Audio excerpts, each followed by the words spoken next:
আপনারা শুনতে পাচ্ছেন আমাকে? জি স্যার, শোনা যায়। আচ্ছা, স্লাইডও আশা করি দেখা যাচ্ছে না? জি স্যার, দেখা যাচ্ছে।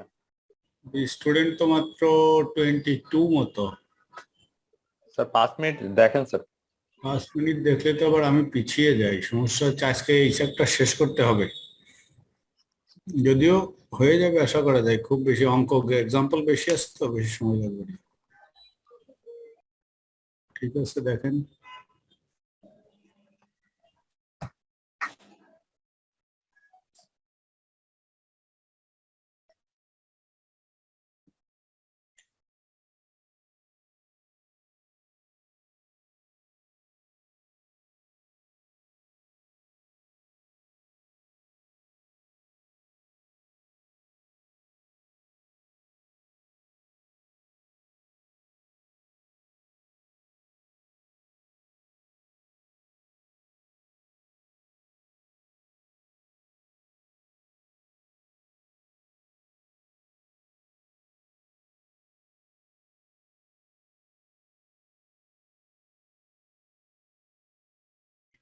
আচ্ছা, আমার মনে হয় আমি শুরু করে দিই, কারণ এই চ্যাপ্টারটা আবার অনেকে যারা ফিনান্স থেকে বিবিএ বা এমবিএ কমপ্লিট করে এসে আইসিএমএ করছেন তাদের জন্য একটু সহজ চ্যাপ্টার।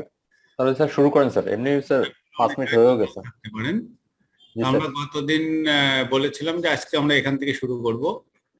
এই জায়গাটায় অঙ্কটা একটু দেখেন আপনারা। এটা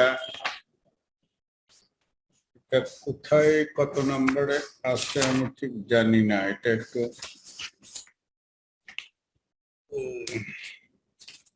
ঠিক আছে, আমি এই দেখে যাই। A company can purchase a machine now at 10,000 pound.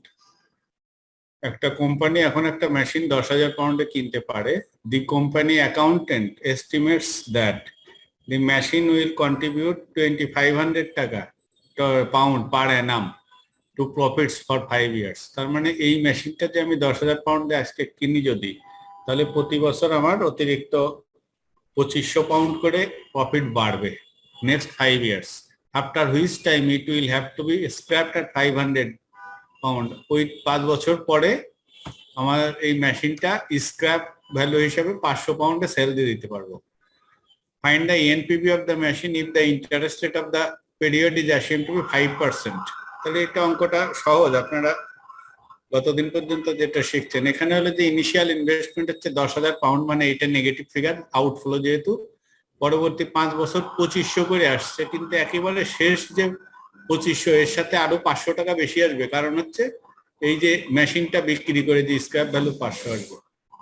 অর্থাৎ মোট হবে হচ্ছে লাস্ট ইয়ারে যে 3,000 পাউন্ড আমি পাবো। সেইভাবেই ক্যাশ ফ্লোটা এখানে ডিজাইন করা আছে। টাইমটা হচ্ছে 0 টাইম, মানে 10,000 যখন আমি ইনভেস্ট করলাম ক্যাশ আউটফ্লো মাইনাস, তারপরে 1 2 3 4 5, এরপরে 2,500 করে 5 বছর পাবো, প্লাস একেবারে 5th ইয়ারে যে স্ক্র্যাপ ভ্যালু হিসাবে আরো 500 পাউন্ড পাবো। সেই জন্য 5th ইয়ারে আছে 3,000 পাউন্ড। আর ডিসকাউন্টিং ফ্যাক্টর গতদিন আমরা যেভাবে শিখিয়েছিলাম, আলাপ করেছিলাম, জানা আছে যে 1/1 plus r whole to the power n। ওইভাবে যদি আমরা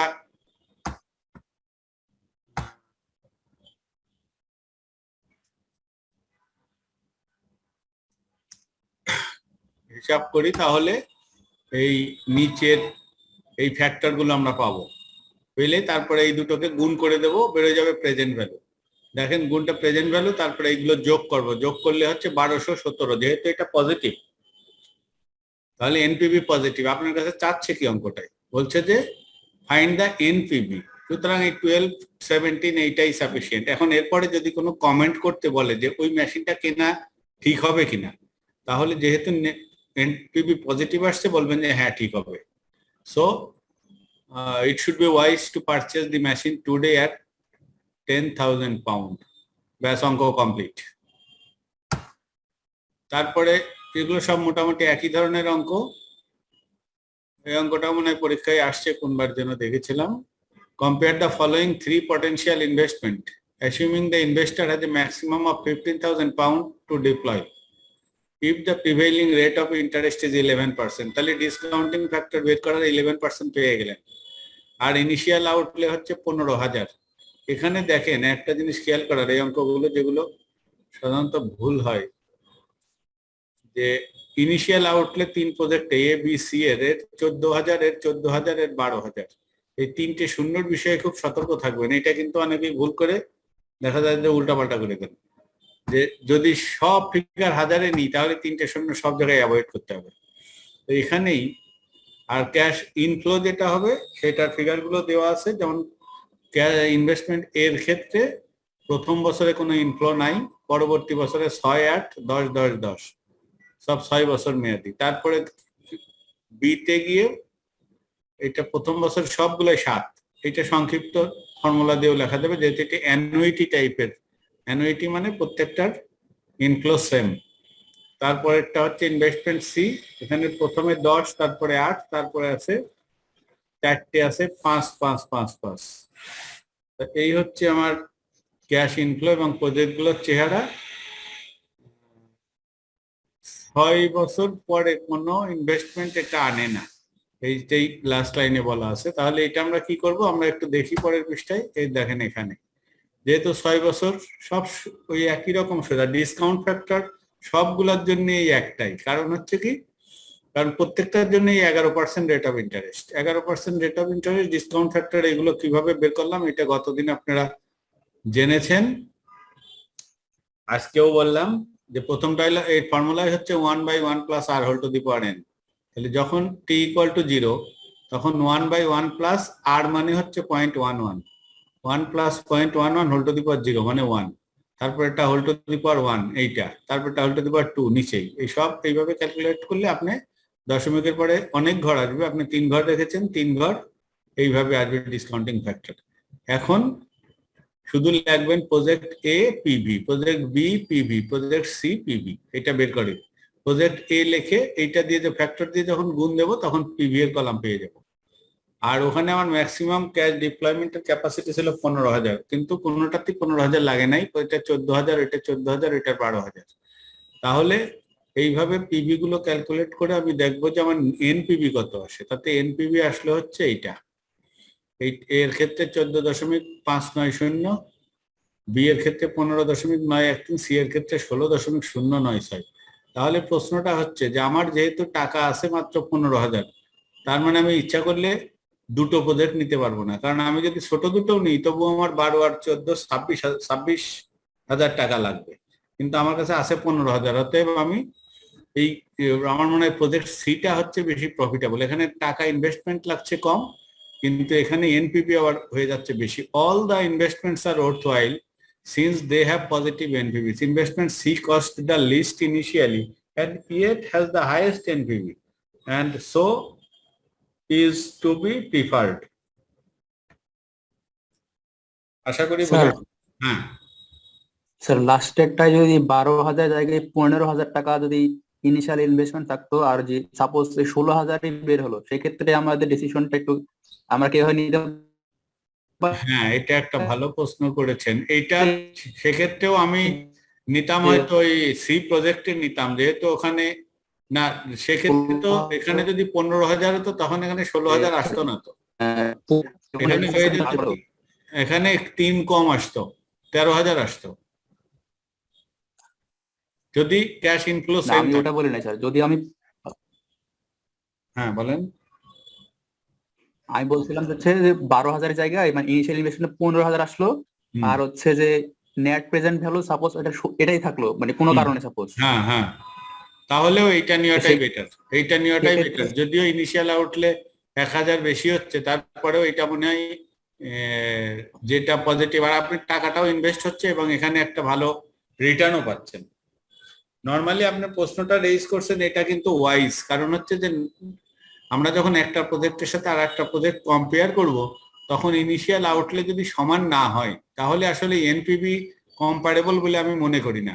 এই জায়গাটায় এই এক্সাম্পলটা দেওয়ার পিছনে আর একটা কারণ হচ্ছে কি, যে এই যে প্রশ্নটা করলেন এইটাই হচ্ছে ইম্পর্টেন্স। এরপরে আমরা আর একটা জিনিসে যাব, সেটা হচ্ছে profitability index.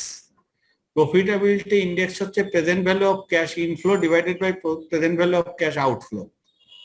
Present value of cash inflow মানে এই যে এনপিভি না, এনপিভি থেকে 12 বাদ দেন, তাহলে ইনফ্লো মানে তার মানে হচ্ছে এখানে 4.096, আর এখানে হবে হচ্ছে ডিভাইডেড বাই 12 এইরকম যদি তখন কিন্তু আপনার ইনিশিয়াল আউটলে যদি কম বেশি হয় তাতে ওইটার এফেক্ট করবে না, সেটা আলাদা একটা বিষয়, সেটা আমরা পরে দেখব। এইখান থেকে ওই আইডিয়াটা পাই যে এটা মনে হয় সুইটেবল না, কম্পারেবল না, কারণ এই দুটো কম্পারেবল, এ এবং বি কম্পারেবল, দুটোর initial outlay same, rate of interest same, cash ইনফ্লোর ডিফারেন্স আছে, এবং সেই কারণে একটা 14 যদি আমার এ এবং বি এর ভিতর চুজ করতে বলে তাহলে আমি চোখ বুঝে বলে দেবো যে এটা বিটা নেওয়া উচিত আমার।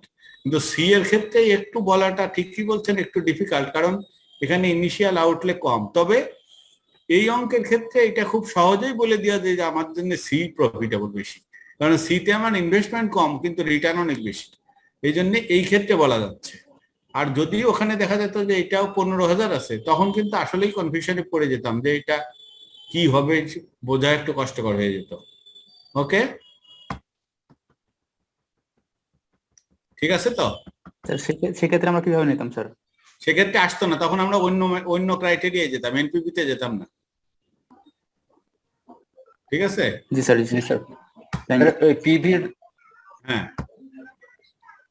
স্যার ওই পিভির যেটা 4.87 এটা কি ওই 1+R ওই সূত্রে নাকি? এটা কিভাবে বের হলো স্যার? কোনটা কোনটা? 4.872 মানে পিভিটা কিভাবে বের হলো স্যার? পিভির পিভি হলে ক্যালকুলেশন। ফ্যাক্টর এবং এইটা গুণ করে। আচ্ছা ঠিক আছে ওকে স্যার।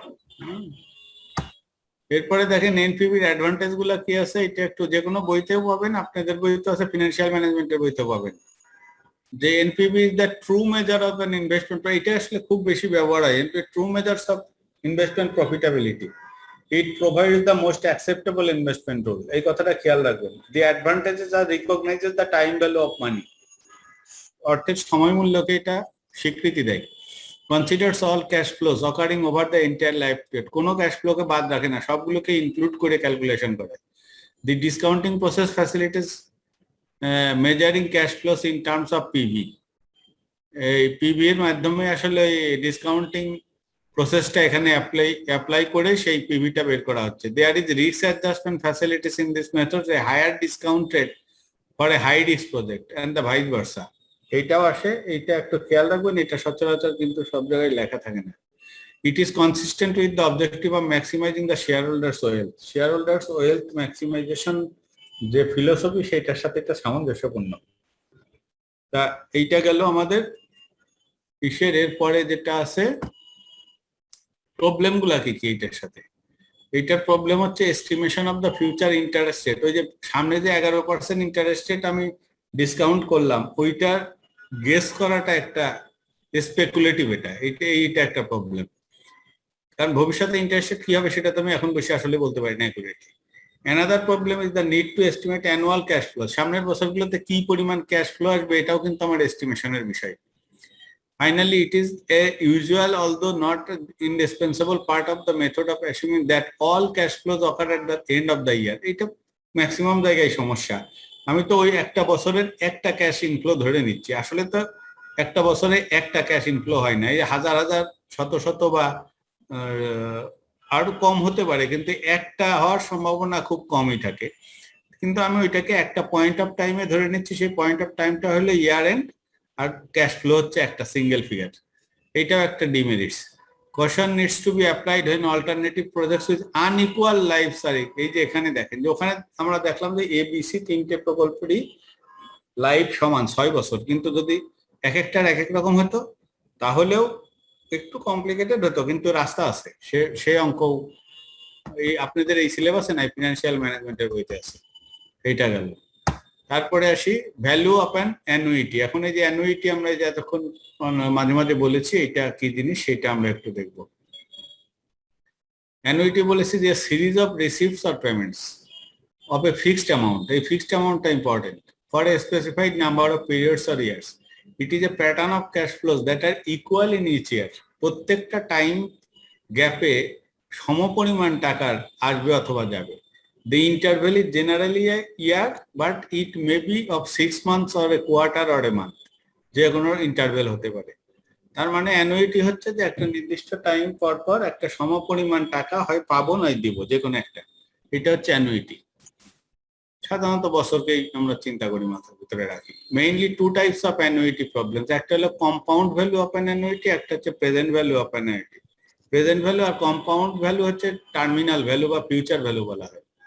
এইটা কি, যে এইটা হলো কম্পাউন্ডিং মেথডে, যে ওই যে আপনারা কম্পাউন্ড ইন্টারেস্ট আমরা যেটা আলাপ করে আসছি ওই ফর্মুলায়, মানে ফিউচার ভ্যালু বের করা, টাকার পরিমাণ বাড়তে থাকবে। আর মানে আমি ওই যে ডিপিএস এর মতো আমি প্রতি মাসে একটা করে কিস্তি দিয়ে যাবো, একদম মেয়াদ শেষে বিরাট একটা অ্যামাউন্ট পাবো। এইটা হচ্ছে কম্পাউন্ড ভ্যালু আর টার্মিনাল ভ্যালু। আর একটা হচ্ছে প্রেজেন্ট ভ্যালু। আমি হয়তো 10 বছর পরে একটা মেশিন কিনবো 10 লাখ টাকা দিয়ে, তাহলে আমি প্রতি মাসে কি পরিমাণ টাকা জমাবো, এইটা হচ্ছে যে ব্যাক ক্যালকুলেশন করতে। এই জন্য এটাকে বলা হয় present value of an annuity, এবং এটা ডিসকাউন্টিং ফর্মুলা ইউজ করা হয়। ওকে, ফর্মুলা দুটো এখানে। ইয়েস আগে স্লাইডে, হ্যাঁ, এখানে যে কম্পাউন্ড ভ্যালু বলতেছে, তো এখানে তো লেখছে to get a fixed amount after a specific period what installment should be deposited per instalment.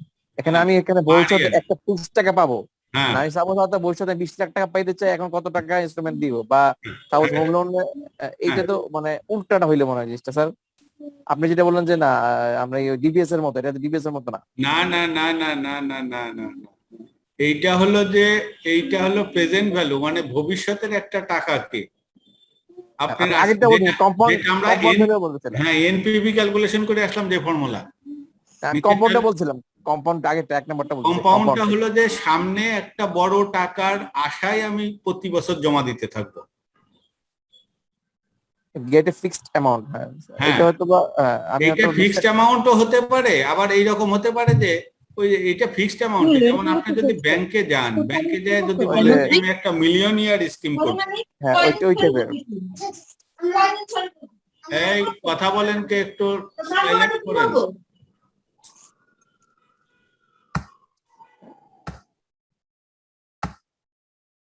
এইটা হচ্ছে যে মিলিয়নিয়ার স্কিমে ব্যাংকে গেলেন, যে 15 বছর মেয়াদী একটা স্কিম নিলেন, 15 বছর পর আপনি 10 লাখ টাকা পাবেন।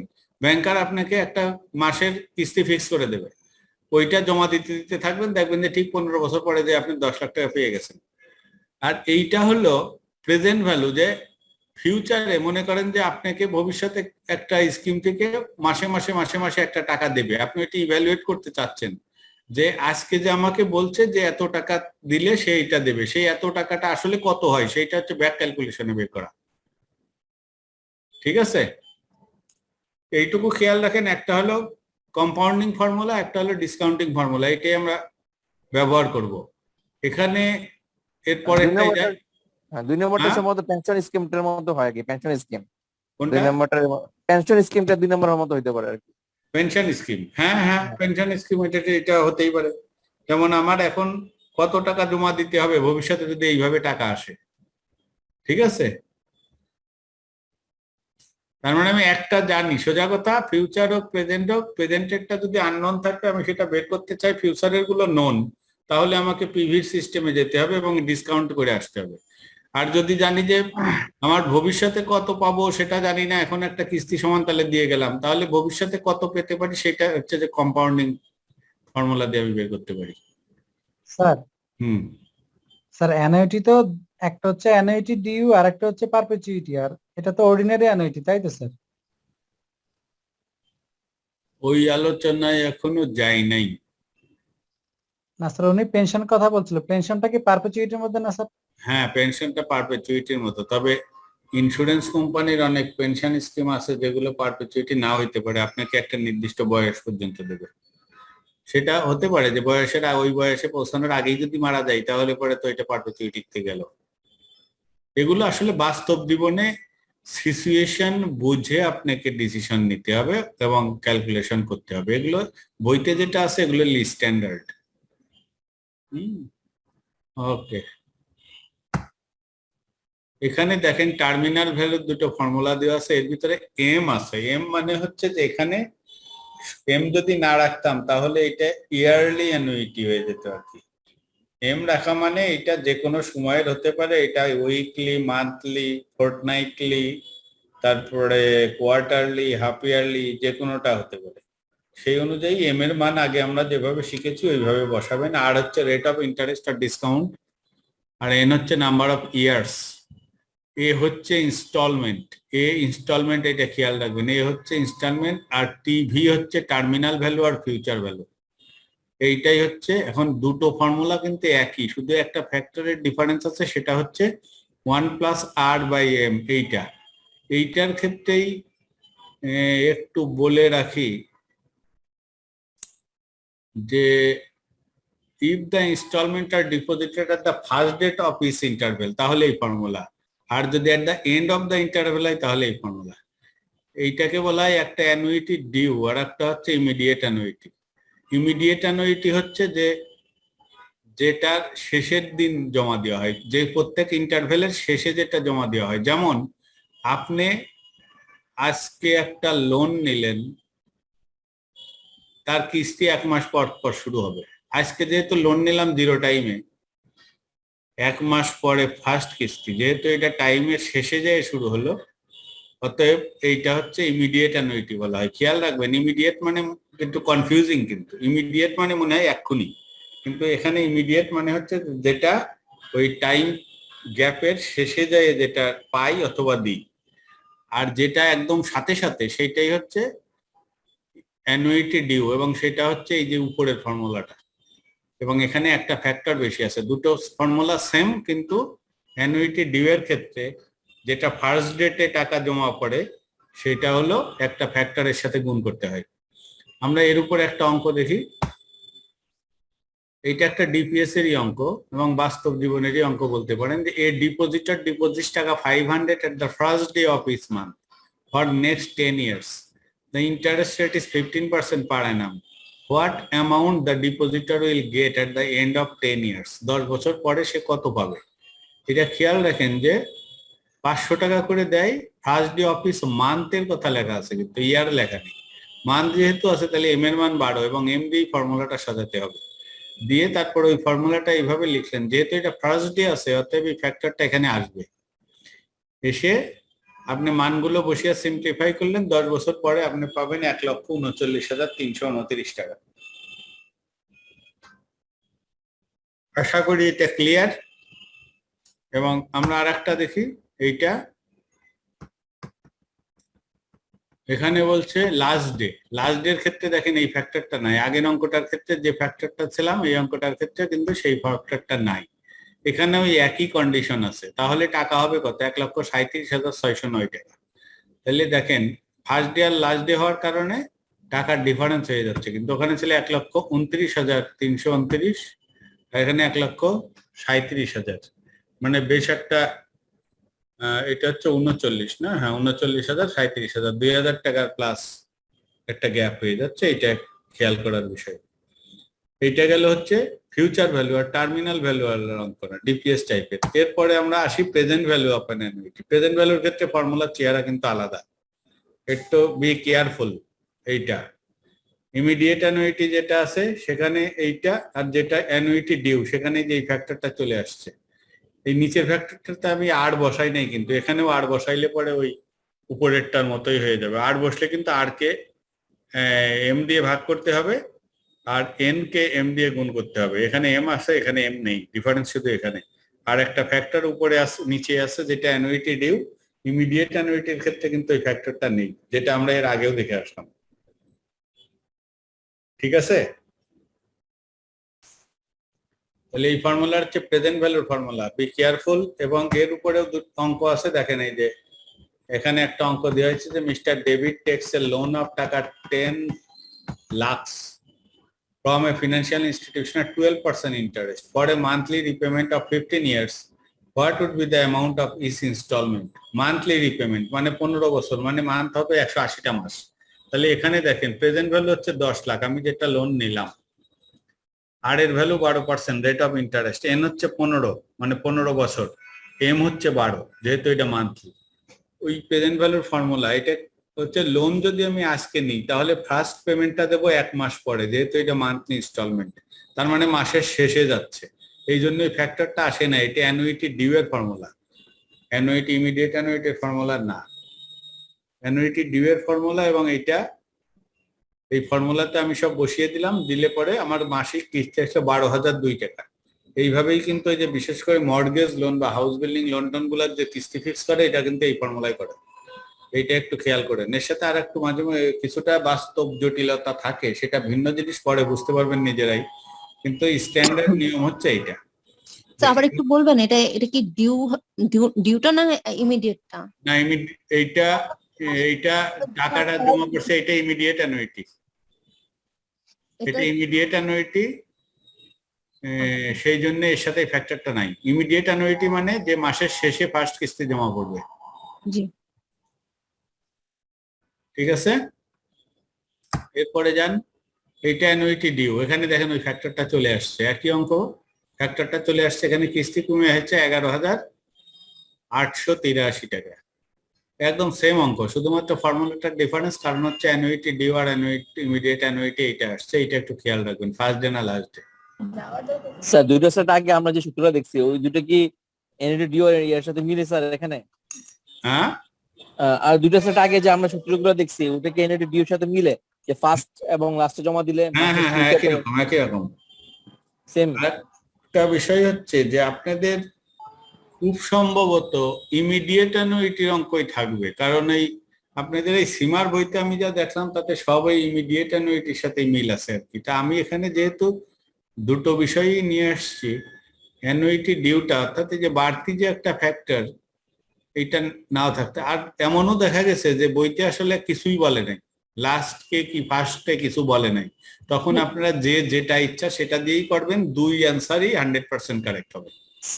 স্যার এখানে তো কোশ্চেনে বোঝা যাচ্ছে না, কোশ্চেনে তো এখানে যে ইমিডিয়েটলিটা দেখা যাচ্ছে লেখা আছে। ইমিডিয়েটলি লিখে দেবেন, এখানে কি লিখছে, through a lease financing from a leasing company or at for a monthly repayment period of 15 years by immediately depositing. এই যে ইমিডিয়েটলি ডিপোজিটেড মানে কি, ইমিডিয়েট অ্যানুইটি আর ইমিডিয়েটলি ডিপোজিটিং দুটো কিন্তু এক জিনিস না।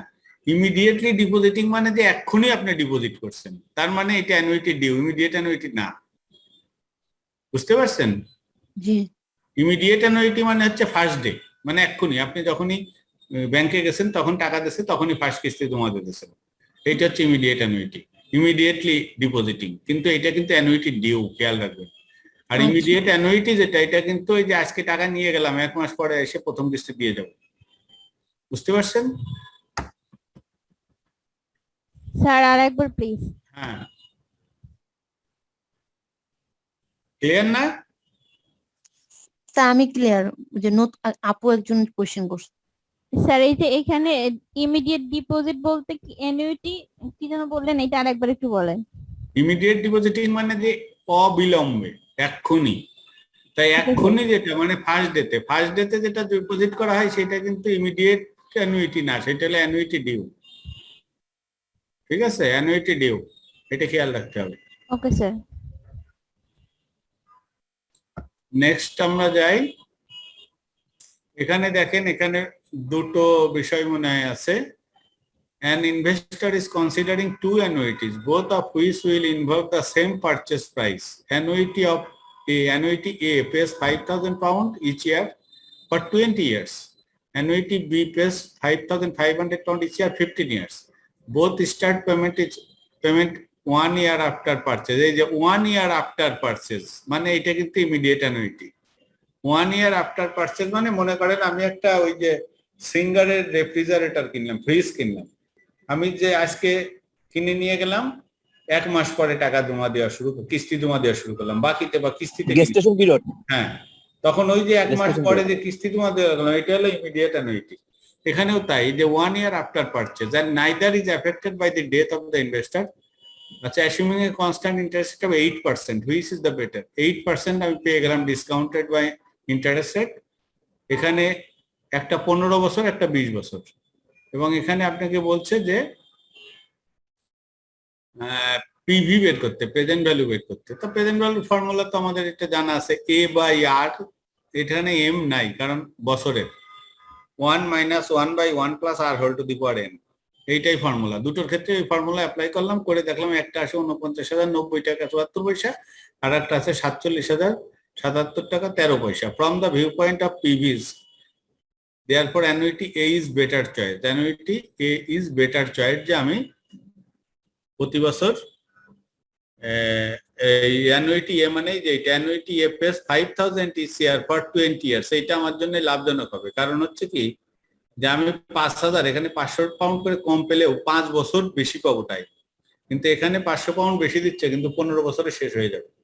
যার ফলে এই দৃষ্টিকোণ থেকে এই প্রথমটাই হচ্ছে বেটার চয়েস। এই চয়েস গুলো সম্পর্কে আপনাদের একটা আইডিয়ার ভালো রাখতে হবে এবং এটা আপনাদের বইগুলোর এই অঙ্কগুলো চর্চা করলে ক্লিয়ার হয়ে যাবে। এখানে দেখেন an investment is due to give payoffs with an NPV calculated at 20,000 pound and an assumed constant interest rate of 6% per annum. What annuity lasting for 10 years is equivalent to the investment? In that it has the same NPV. এখানে বলছে যে কিস্তিটা আসলে কত, what annuity. 10 বছর যদি এটা ধরি তাহলে 20,000 টাকা 10 বছর মেয়াদি, রেট অফ ইন্টারেস্ট 6%।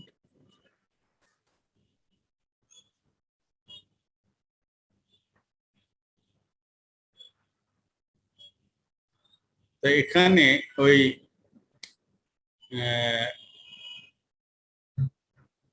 সব নন 20,000 এনপিভি বা প্রেজেন্ট ভ্যালুর মান, আর এর মান 0.06, 1 plus r whole to the power n, শুধুমাত্র এটা আননোন। এইটাকে সিম্পলিফাই করবেন এদিক ওদিক করে, এর মান বেরোবে 2717 টাকা 36 পয়সা। This is the equivalent annuity.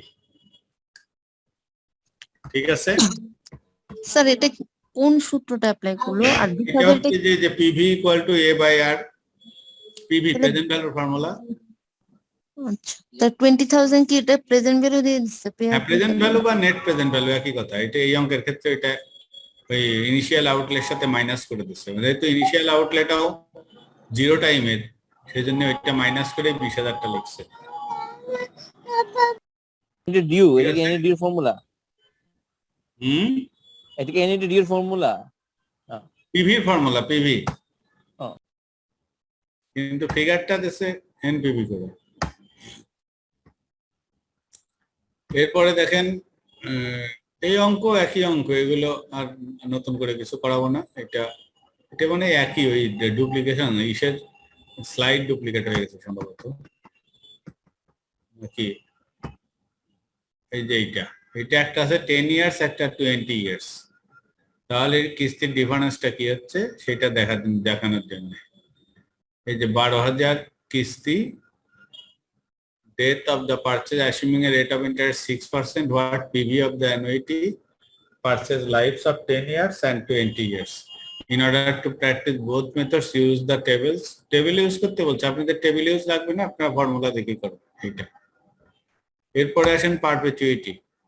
পারপেচুইটি হচ্ছে যে বলি সিজন একদম মৃত্যু পর্যন্ত, মানে যার কোনো শেষ নাই, মেয়াদ শেষ নাই, ইনফাইনাইট টাইম। এটার ফর্মুলা হচ্ছে ওই annuity divided by r, rate of interest. Annuity divided by rate of interest, PV equal to annuity divided by rate of interest. এইটা কেন হয় এইটা আমি একটু আপনাদেরকে বোঝানোর ব্যবস্থা করি। এখানেই ধরেন এই যে পিভির ফর্মুলা, এখানে যদি আমরা বললাম যে টাইম হচ্ছে ইনডিফিনিট মানে ইনফিনিটি, এখন এন এর মান যদি ইনফিনিটি বসান তাহলে এই ফর্মুলাটা, এই যে সেকেন্ড ব্র্যাকেটের অংশটা 0 হয়ে যায়। সেকেন্ড ব্র্যাকেটের এই যে সেকেন্ড ব্র্যাকেট না, ঠিক এই যে 1/1 plus r whole to the power n, এটা 0 হয়ে যায়। 0 হয়ে গেলে 1 মাইনাস 0 মানে এখানে 1ই থাকে, 1 এর সাথে এটা গুণ করলে হয় কি a বাই আর। সেই জন্য এখানে পারপেচুইটির ফর্মুলা হচ্ছে c বাই আর। c মানে হচ্ছে a কিস্তি, c ওখানে বলতে এখানে c বলা হয়েছে, ওখানে a বলা হয়েছে, এখানে আর। এটা হচ্ছে অ্যানুইটির ফর্মুলা, এই পারপেচুইটির ফর্মুলা। ঠিক আছে, তাহলে একটু দেখি এটা কি আছে, লোনস এন্ড মর্গেজ। ওইটা পারপেচুইটির অঙ্ক খুব সিম্পল, ওগুলো একটু দেখে নিন। বা এখানে যে অঙ্কটা আছে যে আমি 50,000 টাকা করে প্রতি বছর পেতে চাই 8% ইন্টারেস্টে, তাহলে আমাকে কয় টাকার প্রেজেন্ট ভ্যালু কত? এই যে 50,000 ডিভাইডেড বাই 0.08, 6,25,000। এখানে দেখেন লোন মর্গেজের ক্ষেত্রে এখানে কিছু অঙ্ক আছে একটু, যখন ইন্টারেস্টের চেঞ্জ হয় তখন অঙ্কটা একটু জটিল হয়ে যায়, সেজন্য এটা একটু খেয়াল করেন। এই ধরনের অঙ্ক পরীক্ষায় আসে। কিন্তু লোন মর্গেজের ক্ষেত্রে এখানে নতুন করে পড়ার কিছু নাই, ফর্মুলা সেম। এই যে পরের স্লাইডে যাই, এই যে দেখেন ফর্মুলা সেম ফর্মুলা, শুধু নাম দিয়ে লোন মর্গেজ আলাদা করে বলা হয়েছে যে এটা লং টার্ম লোন আর কি এগুলা। সাধারণত এই যে বাড়ি জমি এইগুলো কেনার সময় ব্যাংক থেকে যে লোন নেওয়া হয় এগুলো সাধারণত দীর্ঘমেয়াদী হয় এবং তখন ওই কিস্তি যেভাবে ফিক্স করা হয় সেইটা। এই অঙ্কটার ক্ষেত্রে দেখেন এতে কি বলছে, 30,000 পাউন্ডের একটা mortgage is taken out of a property at a rate of 12% over 25 years. What will be the gross yearly repayment? এটা ইয়ারলি বলছে, যার ফলে এম এর ব্যবহার লাগবে না।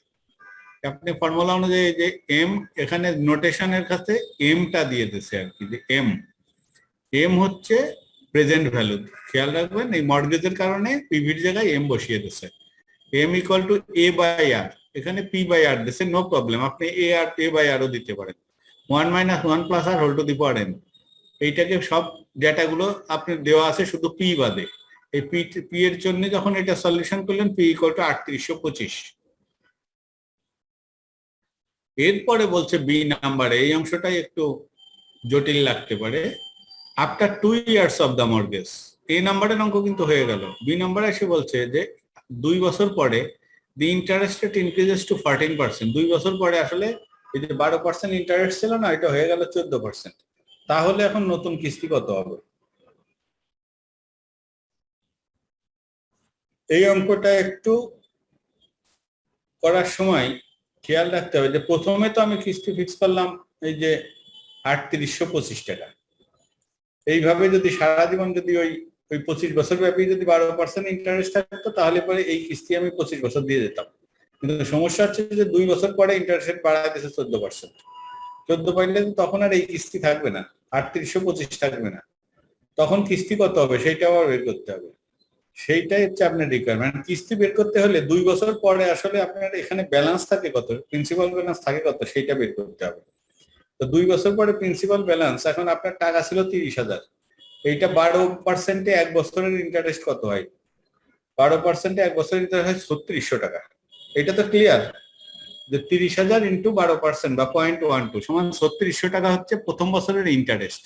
আপনি প্রথম বছরে কিস্তি দিলেন 3825, এর থেকে যদি 3600 টাকা ইন্টারেস্টে চলে যায় তাহলে প্রিন্সিপালে অ্যাডজাস্ট হবে 225 টাকা, তাই না? তা প্রিন্সিপাল ছিল 30,000, এখান থেকে 225 টাকা কমবে। এই দেখেন এই যে 225 থাকলো, 30,000 থেকে 225 টাকা কমালাম, কমায়ে যে ব্যালেন্স হয় সেইটা আবার দ্বিতীয় বছর আবার 12% ইন্টারেস্ট চার্জ হবে। এই জন্য ওইটার থেকে ওইটা বাদ দিয়ে আবার 12% চার্জ করালাম। এখন ইন্টারেস্ট হলো দ্বিতীয় বছর হলো 3573 টাকা। আমি কিস্তি দ্বিতীয় বছরেও দিছি 3825 টাকা। তাহলে 3825 থেকে 3573 বাদ দিলে যে 252 টাকা থাকে এইটা প্রিন্সিপালে অ্যাডজাস্ট হবে। প্রিন্সিপাল ছিল কত? 30,000 মাইনাস 25, 225। এখন এর থেকে আবার 252 বাদ যাবে। 52 বাদ দিয়ে 2 বছর শেষে প্রিন্সিপালের ব্যালেন্স হবে কত? 2 বছর পরে প্রিন্সিপালের ব্যালেন্স হবে দেখেন 30,000, প্রথম বছর প্রিন্সিপাল অ্যাডজাস্ট হলো 225, দ্বিতীয় বছর প্রিন্সিপাল অ্যাডজাস্ট হলো 252। তাহলে 2 বছর শেষে প্রিন্সিপাল হলো 29,523 টাকা। এখন ইন্টারেস্ট রেট চেঞ্জ করে তারা আমাকে 14% করে দিল, সময় তাহলে হাতে থাকলো 23 বছর। তাহলে এটা নতুন একটা অঙ্ক হয়ে গেল যে আপনার প্রেজেন্ট ভ্যালু 29,523, রিপেমেন্ট পিরিয়ড 23 বছর, ইন্টারেস্ট রেট 14%। আবার সেম ফর্মুলা ইউজ করেন। এবার দেখেন নতুন কিস্তি বেড়ে গেল 4,346 টাকা 70 পয়সা। এইটাই হচ্ছে আপনার বাকি 23 বছরে 23টা কিস্তি দিতে হবে। এখানে আর কিছু চাইছিল কিনা? এই যে আবার লাস্টে আর একটা অংশ দিচ্ছে, recalculate the monthly repayment figure. Monthly রিপেমেন্টের জন্য এম চলে আসবে। এই ফর্মুলাটাই, এই যে ইয়ারলি যদি রিপেমেন্ট হতো তাহলে হতো 4,346 টাকা 70 পয়সা। যেহেতু আমার কাছে আর একটা জিনিস চাচ্ছে, মান্থলি ইনস্টলমেন্ট হলে কত হতো, তখন এই যে 0.14 14% কেও এম দিয়ে অর্থাৎ 12 দিয়ে ভাগ করতেন, এখানেও 14-কে 12 দিয়ে ভাগ করতেন আর 23-কে 12 দিয়ে গুণ করতেন। এই দেখেন তাই করেছি। করার পরে পি এর মান আসলো 359 টাকা 5 পয়সা। এইটা যদি আমি মান্থলি পেমেন্ট করি। আমি যেটা বললাম সেটা বুঝতে পারলেন কিনা? বইতে অঙ্কটা সম্ভবত আছে। জি স্যার, বুঝতে পেরেছি স্যার, থ্যাংক ইউ। এইটা গেল যদি ইন্টারেস্ট রেট চেঞ্জ হয়।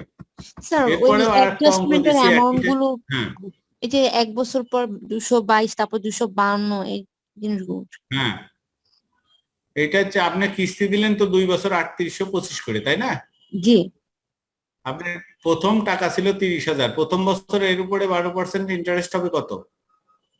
মনে 3600 রাখবেন, ব্যাংক ট্যাঙ্ক এরা কিন্তু আগে ইন্টারেস্ট দেন তারপরে প্রিন্সিপাল দিয়েন। এর কারণ হচ্ছে যাতে প্রিন্সিপাল থাকলে ওইটার উপর আবার ইন্টারেস্ট গ্রো করে। ইন্টারেস্ট রেখে তো লাভ নাই, ইন্টারেস্ট উপরে ইন্টারেস্ট হয় না সাধারণত। তা 30,000-এর উপর 12% ইন্টারেস্ট দিয়ে 3600 টাকা, তা 3825 টাকা প্রথম বছর জমা দিলেন, 3600 টাকা ইন্টারেস্টে খেয়ে ফেললো, থাকলো 225 টাকা। এই যে সেটা, এই 225 তাহলে টাকাটা কি প্রিন্সিপাল স্যার? 225 টাকা কমে গেল। এটা প্রিন্সিপাল থেকে অ্যাডজাস্ট Recording হবে। stopped. স্যার এই যে কিস্তিটা দিই এই না, যে কিস্তিটা কিস্তিটা থেকে যে আমাদের ইয়েটা বাদ দিয়ে Recording দিলাম, in progress. ইন্টারেস্টটা বাদ দিয়ে দিলাম, এই 225 টাকার এটা কি কিস্তিটার এক্সট্রা? ভিতরে ইন্টারেস্ট, হ্যাঁ ইন্টারেস্টটা বাদ দিয়ে দিলাম, ইয়েস হ্যাঁ তাহলে ইন্টারেস্টটা বাদ দিয়ে 225 দিলাম, টাকাটা যে রইলো এটা থাকলো এটা কি এই ব্যাংক দিল আমাকে? 25। স্যার এটা আমি দিলাম, এই যে 30,000 টাকা নিছি না লোন, জি এই লোন 225 টাকা কমে গেল। আর 3600 টাকা তো কমলো ওই 30,000 টাকার উপরে যে ইন্টারেস্ট চার্জ হচ্ছে সেইটা। আচ্ছা, সেকেন্ড ইয়ারে গিয়ে আবার আমার প্রিন্সিপাল থেকে 225 সেকেন্ড টাকা ইয়ারে গিয়ে প্রিন্সিপাল ব্যালেন্স হয়ে যাবে এই যে 225 বাদ দিলে যেটা হয় সেইটুকু, স্যার সেইটার উপরে 12% ইন্টারেস্ট। সেকেন্ড ইয়ারে আবার ইন্টারেস্ট 3600 হলো না, একটু কমে গেল, 3573 টাকা হলো, কারণ 225 টাকা প্রিন্সিপাল কমে গেছে তো। জি কিন্তু আপনি কিস্তি 3825ই দিচ্ছেন, সেই জন্য 3825 থেকে ওই 3573 ইন্টারেস্ট বাদ দিলে 252 টাকা সেকেন্ড ইয়ারে প্রিন্সিপাল অ্যাডজাস্ট হবে।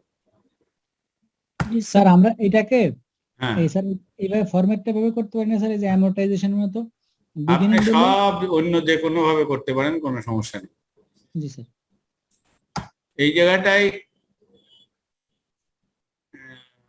জায়গাটায় আর একটা অঙ্ক, ঠিক ওই ইন্টারেস্টের চেঞ্জের অঙ্ক, এখানে 5 বছর পরে মনে হচ্ছে আমার কাছে, এ property is mortgage over 20 years at a rate of 8% per annum. If the mortgage is 70,000, আমি 70,000 টাকা লোন নিলাম 20 বছরের জন্য 8% ইন্টারেস্টে।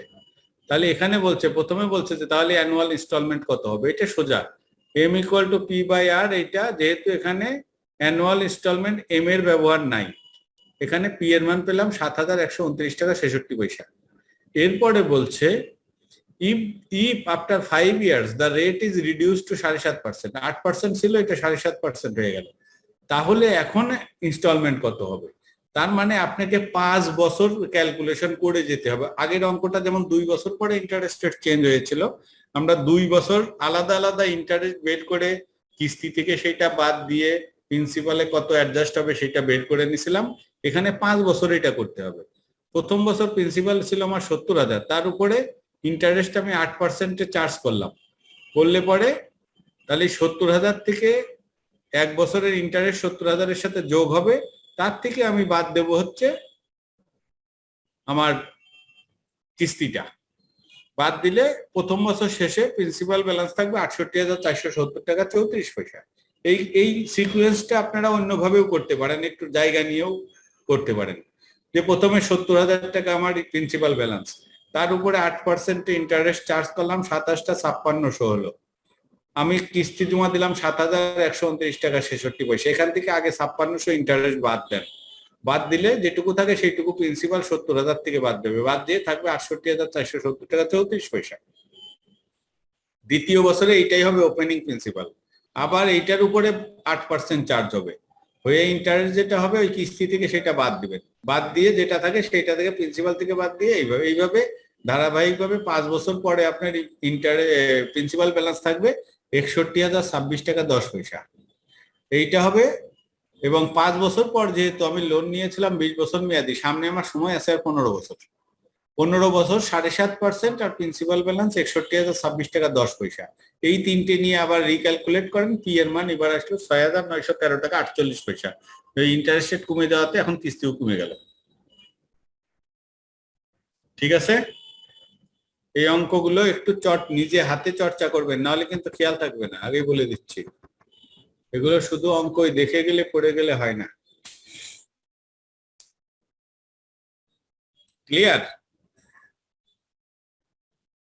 মানে জাস্ট সিকোয়েন্সটা খেয়াল রাখেন কিভাবে করতে হবে। অঙ্কগুলো পড়লে নিজেরাও অনেক সময় দেখা যাবে যে ওই কমন সেন্স থেকে। শুধু একটা জিনিস খেয়াল রাখবেন যে ব্যাংক, ফিনান্সিয়াল ইনস্টিটিউশন প্রত্যেকটা কিস্তির সাথে ওই গত কিস্তির থেকে আজকের কিস্তি পর্যন্ত এই টাইমে আসলের উপরে যে ইন্টারেস্ট চার্জ হয়েছে আপনার কিস্তি থেকে আগে ওই ইন্টারেস্ট অ্যাডজাস্ট করবে, করে যেটুকু বাকি থাকে ওইটুকু প্রিন্সিপাল মাইনাস করবে। এটা খেয়াল রাখবেন। স্যার লাস্টের কোশ্চেনটা একটু বুঝাবেন স্যার। এইটা ইফ দা এইটা আগেরটার মতোই, আপনারা এই যে যেভাবে আমি এখানে সাজিয়েছি জায়গা বাঁচানোর জন্য, এইভাবে না সাজালেও চলবে।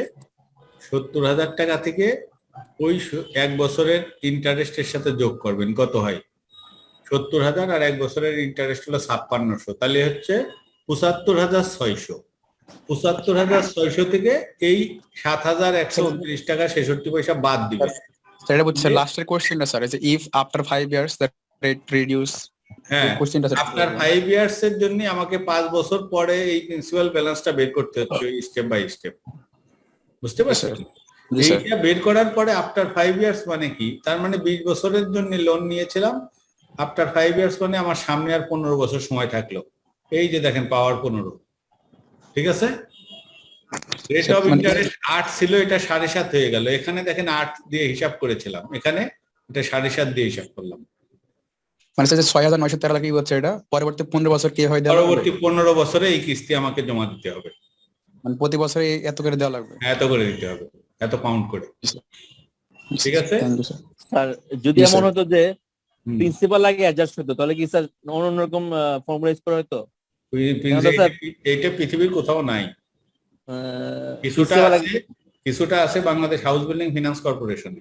জি স্যার, আমাদের স্টাফ হাউস বিল্ডিং যেগুলো ব্যাংকে আছে সবগুলো স্যার প্রিন্সিপাল আগে অ্যাডজাস্ট হয়। না, এটা হতে পারে, সেগুলো ঠিক স্ট্যান্ডার্ড না, ওইগুলো একটু মানে ডেভিয়েশন। ওই ডেভিয়েশন গুলো বাস্তব জীবনে যে পাবেন, অথবা এই ডেভিয়েশনের কিছুটা আলামত আছে অ্যাকচুয়ারিয়াল সায়েন্স পড়তে গেলে ওখানে বলে দেবে যে এত পার্সেন্ট প্রিন্সিপাল, এত পার্সেন্ট ইন্টারেস্টে, তাহলে কি হবে। আপনাদের এখানে নাই সেটা। এটা এগুলো আলাদা কোনো ফর্মুলা নাই? না না না, আলাদা ফর্মুলা নাই, তবে ফর্মুলা ডেভেলপ করা সম্ভব। আমিও একসময় করেছি যখন আমি ওই রকম একটা প্রতিষ্ঠানে ছিলাম, এবং সব পেয়ে বসতো ম্যানেজমেন্ট আমাকেই, যে ওর কাছে দিলে এটার ফর্মুলা বেরোবে। তা ওই সেই জন্য এগুলো শিখে রাখেন, তাহলে ওই অফিস আদালতে যে মাতবরি করতে পারবেন।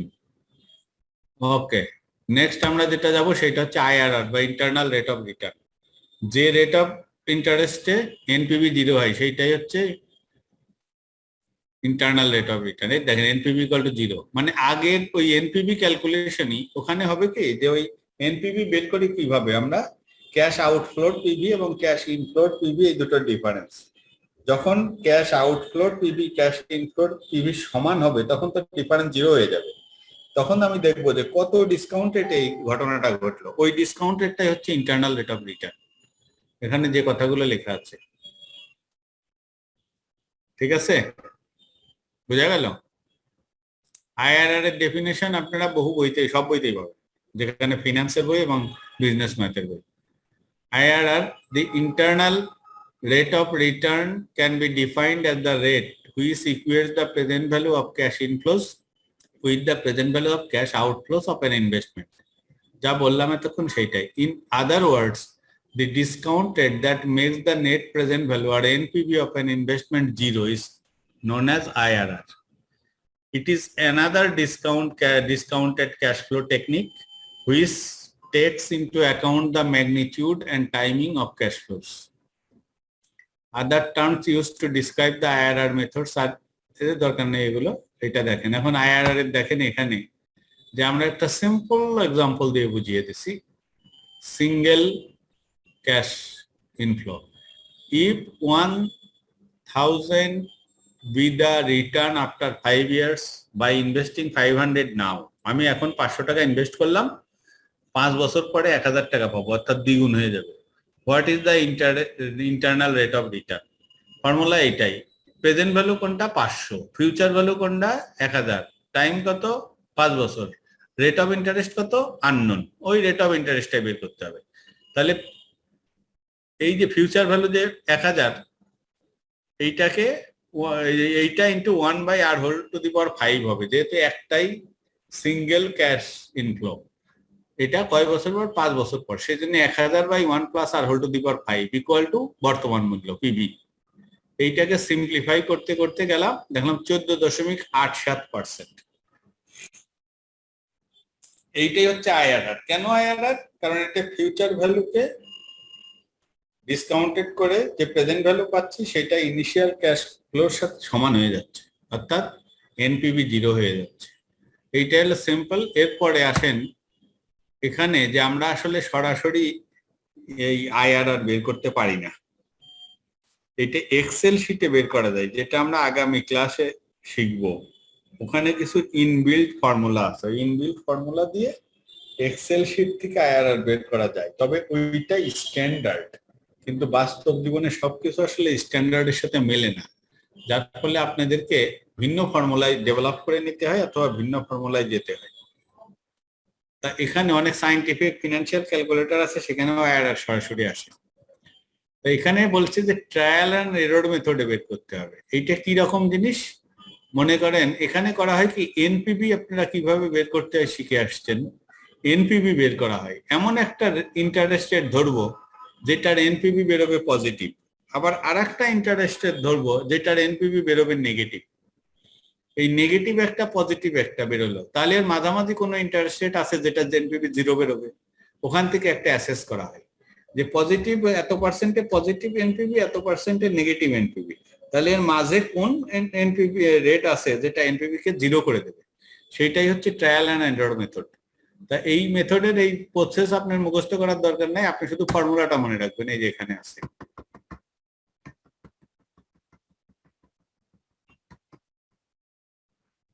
এখানে এই ফর্মুলাটা, এখানে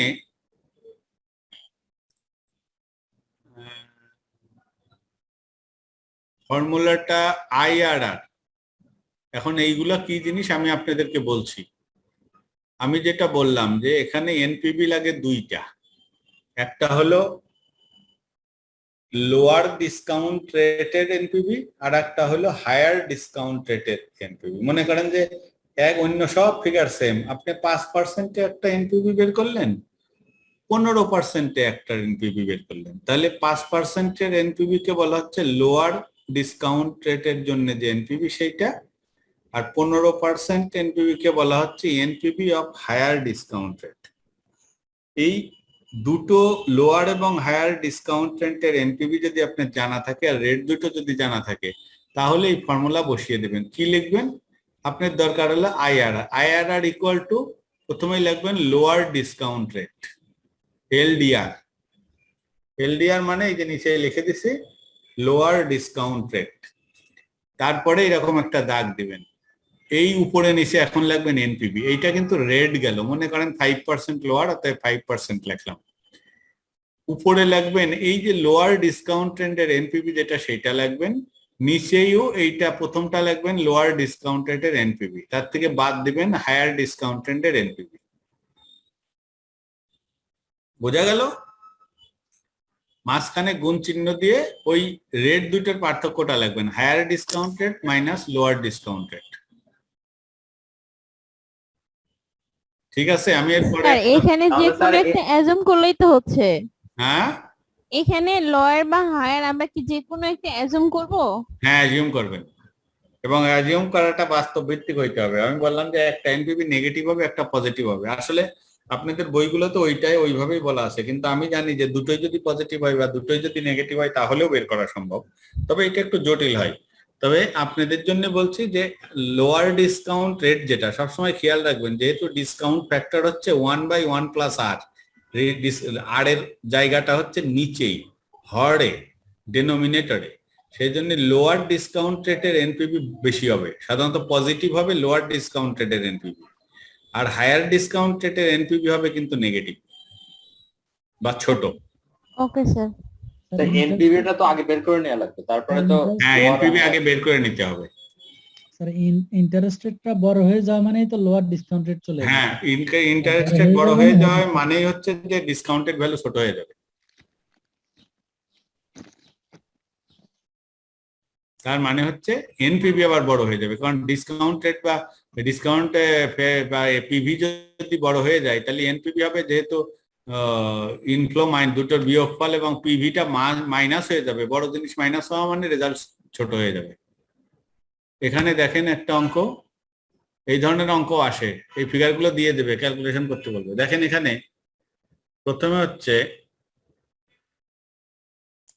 এটা সিম্পল অঙ্ক, এটা এই প্রজেক্ট কস্ট 16,000 টাকা, 16,000 টাকা, and is expected to generate cash inflows of 8,000, 7,000, 6,000 at the end of next 3 years. 3 বছরের ক্যাশ ইনফ্লো দেওয়া আছে। Find the IRR। এখন দেখেন এই IRR বের করতে গেলে আপনার তো এখানে কিন্তু একটাও রেট দেওয়া নাই, কিন্তু এই রেটটাকে আমাকে ধরে নিতে হবে আন্দাজ করে। তো প্রথমে আমি ধরলাম আর এর রেটটা হচ্ছে 20%। এই যে first assume r equal to 20% and find the NPV। 20% বসাই আমি যে নিয়ম শিখে আসছি সেই নিয়মে এনপিভি বের করে যে ক্যাশ ইনফ্লো গুলোকে পিভির ফর্মুলায় বসালাম, যে যেহেতু এটা 8,000, 7,000 আর 6,000, 8,000 by 1 plus r whole to the power 1 plus 7,000 by 1 plus r whole to the power 2 plus 6,000 by 1 plus r whole to the power 3 minus initial cash দিলাম, দিয়ে এটা ক্যালকুলেশন করলাম 14,996 মাইনাস 16,000। এটা বেরোলো দেখেন 20% নিয়ে এটা নেগেটিভ এনপিভি বেরোলো 1,004। তাই এটা যেহেতু নেগেটিভ আর 15% নেই, অনেকে আবার বেশি কনজারভেটিভ হইলে না 15 নিয়ে যদি বাই চান্স পজিটিভ না আসে তাইলে তো আবার খাটনি ডাবল হয়ে যাবে, তার থেকে একবারে 10% নিতে পারেন, সমস্যা নেই, কিন্তু কাছাকাছি নেওয়াটাই বেটার। এর জন্য চর্চা থাকতে হবে। তাহলে 15% নিয়ে আবার একই জিনিস বের করলাম, শুধু এই যে উপরের ফর্মুলার এই 0.20 জায়গায় 0.15 দিলাম, দিয়ে এটা বের করলাম, এটা হলো প্লাস 200। তাহলে দেখেন হায়ার ডিসকাউন্ট রেট হলো 20%, তার এনপিভি হলো মাইনাস 1,004। লোয়ার ডিসকাউন্ট রেট হলো 15%, তার এনপিভি হলো প্লাস 200। আমার কিন্তু ওই ফর্মুলায় বসানোর খোরাকি পেয়ে গেছে। এখন আসেন এই যে ফর্মুলা হলো এইটা। তাহলে লোয়ার ডিসকাউন্ট রেট কত? 15%। NPV of lower discount rate plus 200, NPV of lower discount rate plus 200 minus NPV of higher discount rate minus ব্র্যাকেটের ভিতরে মাইনাস 1,004। এখানে কেয়ারফুল হবেন, অনেকে মনে করেন মাইনাস তো দেওয়াই আছে তাইলে মনে হয় ওই মাইনাস দেওয়া লাগবে না, খবরদার, তাইলে কিন্তু অঙ্ক শেষ। এই মাইনাস মাইনাস এর পরে প্লাস হয়ে যাবে। করে এখানে আছে higher discount rate minus lower discount rate, এইটাকে সিম্পলিফাই করলাম 15.83% হচ্ছে IRR। এরপরে আর এক লাইন করলে বলবেন উপরে 200 আর নিচেই কত হবে? নিচে হবে 200 প্লাস 1,004, 1,204 হবে। তাহলে 200 ডিভাইডেড বাই 1,204 যেটা হয় সেইটা দিয়ে এখানে বিয়োগফল হবে 5%, 5 কে গুনতে দেবেন, সেইটা হবে 0.83%। ওই 83 15 সাথে যোগ করলে 15.83%। বুঝতে পারলেন কিভাবে করা হলো? জি স্যার। কারো সমস্যা আছে? স্যার এই রেটটাতে কি আসলে এনপিভি 0 হবে? পরে যদি আমরা চেক করতে চাই বুঝতে পারবো? হ্যাঁ, করে দেখেন, 0 না হলেও কাছাকাছি হবে, কারণ এটা যেহেতু ট্রায়াল এন্ড এরর মেথড এবং আমরা দশমিকের পরে অনেক কিছু বাদ দিয়ে রাউন্ডিং করছি, হয়তো 0 হবে না, তবে কাছাকাছি হবে। আর একেবারে যদি ফুল ফিগার নিয়ে ট্রায়াল এন্ড এরর বাদে অন্য মেথডে যেতেন তাহলে একদম দেখতেন 0 বেড়ে গেছে। এখন ধরে নেন থিওরিটিক্যালি এটা 0 হবে, ঠিক আছে? আমরা তাহলে দেখি এরপরে মনে আরো যে একটা অঙ্ক আছে, এই একটা অঙ্ক আছে। তাহলে IRR বের করতে গেলে এই ফর্মুলাটার কথা খেয়াল রাখবেন। ফর্মুলাটা আপনাদের মনে আছে নাকি একটু নিজে নিজে চিন্তা করেন তো এইসব না দেখে। IRR equal to lower discount rate plus উপরে আছে NPV of lower discount rate, নিচেই আছে NPV of lower discount rate minus NPV of higher discount rate, মাঝখানে গুণ চিহ্ন, তারপরে ব্র্যাকেটের ভিতরে higher discount rate minus lower discount rate. এটাই হচ্ছে ফর্মুলা। আমার এখন মুখস্থ হয়ে গেছে, যদিও একটু পরে আর মনে থাকবে না, কিন্তু আমার সুবিধা আছে যে আমার তো পরীক্ষা দিতে হবে না, যখন দরকার আবার বইটা দেখে নেবো। আপনাদের সে সুযোগ নেই, কিন্তু পাস করার পরে আবার আছে, ঠিক আছে? এই অঙ্কটার find the IRR for the following project. এখানে 4 বছর মেয়াদী প্রজেক্ট, ইনিশিয়ালি 0 টাইমে 80,000 টাকা ইনভেস্ট করলাম, তারপরে আমাকে এই রিটার্ন দিল।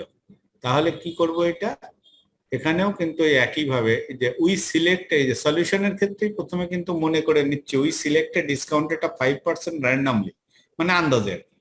Since 5% turns out to give a positive NPV, ওই পাশে মনে হয় করা আছে যে 5% পজিটিভ এনপিভি পাইছি, তাহলে নেগেটিভের জন্য আরো হায়ার ডিসকাউন্ট রেট নিতে হবে, তাহলে সেইটা নিলাম 10%। সেটা দেখি কি দাঁড়িয়ে গেল। এর দেখেন 5% এর দাঁড়ালো পজিটিভ এনপিভি আর 10% এর দাঁড়ালো নেগেটিভ, খুবই কাছে, যে আর একটু হইলেই পজিটিভ হয়ে যেত আর কি। তা আপনি এটা 12%ও ধরতে পারেন, 12% ধরলে আর একটু বড় এনপিভি নেগেটিভ আসতো। তা যাই হোক, এইটা ধরেছেন ঠিক আছে, নেগেটিভ তো পাইছি, এখন ওই ফর্মুলা বসাই দেন। এই যে দেখেন নিচেই কিভাবে বসাইছে, বসাইটি করলাম 9.72%। এই 9.72% আপনি এখানে এনপিভি বের করেন, এখানে ডিসকাউন্ট ফ্যাক্টর ধরে দেখবেন এই এনপিভি হয়ে যাবে 0।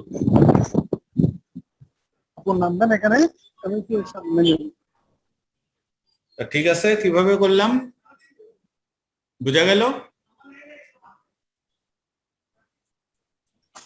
জি স্যার। জি স্যার। এরপরে আর একটা দেখি,